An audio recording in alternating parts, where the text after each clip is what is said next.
Bonjour David Béliard. Bonjour. Vous êtes adjoint à la maire de Paris en charge des transports. Alors ce prolongement du T3B, il a été l'occasion d'une vaste requalification urbaine sur plus de 3 km. Est-ce que le comblement des tunnels sur les maréchaux ne va pas engendrer comme conséquence des bouchons monstres côté voiture, puisque ces arrondissements, on le sait, ce sont les arrondissements où l'usage de la voiture est le plus important dans la capitale? La période de transition, elle est toujours difficile parce qu'on va effectivement réduire la place de la voiture. On l'a fait avec le comblement des tunnels et donc il y a toujours des moments qui sont difficiles, de congestion peut-être plus importante. Par contre, ce qu'on observe, c'est que grâce à ces aménagements, on a une diminution du nombre de voitures.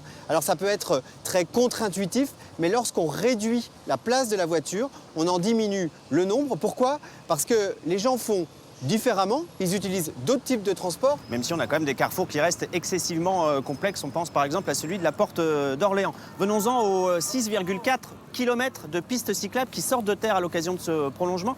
Est-ce que ces pistes seront plus fonctionnelles que celles qu'on connaît sur le T3A? D'abord, on a fait des progrès majeurs dans la qualité des pistes cyclables que nous livrons. Ce sont des pistes cyclables confortables qui sont aux normes de celles que nous faisons aujourd'hui, c'est-à-dire qu'ils peuvent faire passer par exemple des vélos cargo. Et il suffit aujourd'hui de les emprunter pour voir à quel point c'est très confortable, très sécurisant. Et d'ailleurs, ça permet, encore une fois, comme le tram d'ailleurs, de relier le bois, c'est-à-dire un espace vert, à des quartiers qui sont des quartiers aussi plus populaires dans le nord de Paris. Alors le clou de la requalification urbaine, c'est cette porte Maillot, autrefois nœud routier assez invraisemblable. Et demain, eh bien, hub de transport avec donc le T3B, le RER qui sera mis en service le 6 mai prochain, et aussi donc le C et la ligne 1 qui étaient déjà là. Qu'est-ce que vous en attendez? Une baisse de la part modale de la voiture dans ces arrondissements très chic où la voiture était quand même le mode de transport privilégié?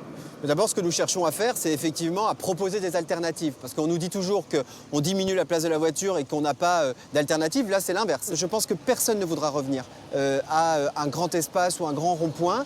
Donc oui, on attend effectivement qu'on s'habitue progressivement et on offre pour ça des alternatives qui sont extrêmement qualitatives, d'utiliser moins la voiture individuelle et plus d'autres types de mobilités qui sont des mobilités plus propres d'ailleurs, comme le tram, plus actives, meilleures pour la santé.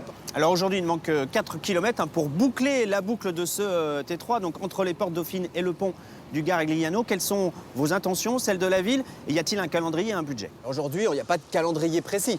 Par contre, ce que je peux vous dire, c'est que la ville de Paris est extrêmement motrice pour pouvoir terminer ce tramway. C'est un projet incroyable. Quand on a commencé il y a 25 ans à proposer ce bouclage de Paris avec un tram, que n'a-t-on pas entendu? Que n'a-t-on pas dit? Et quelles oppositions? On avait des oppositions qui étaient majeures. Aujourd'hui, tout le monde s'accorde à dire que c'est un succès formidable. Donc oui, nous souhaitons, nous, finir et boucler ce tram. C'est beaucoup d'argent. Ici, c'est 165 millions d'euros rien que pour la ville. Donc vous voyez que, évidemment, ces décisions sont très lourdes. Et moi, j'espère que nous pourrons assez vite nous décider tous ensemble sur le bouclage définitif de Paris avec une belle et grande ligne de tram.